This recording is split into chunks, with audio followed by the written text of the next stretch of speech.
వేవేలా tomato రసం ఇలా try చేయండి. చాలా వర్ణాల టేస్టీగా ఉంటుంది. ఈ నేల కావ్యాన అలలు సిరులు తెలిపే కథలు పలికే నాలో గీత వేవేల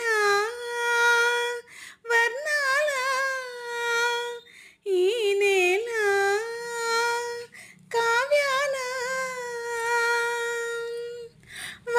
వానవేలితోటి నేల వినమీటి నీతి నింగి పాటే ఈ చేలట కాళిదాసు లాంటి తోట రాసుకుందా కమ్మనైన కవితలే ఈ పూలట ప్రతి కదలికలో నాట్యమే కాదా ప్రతి ఋతువు ఒక చిత్రమే కాదా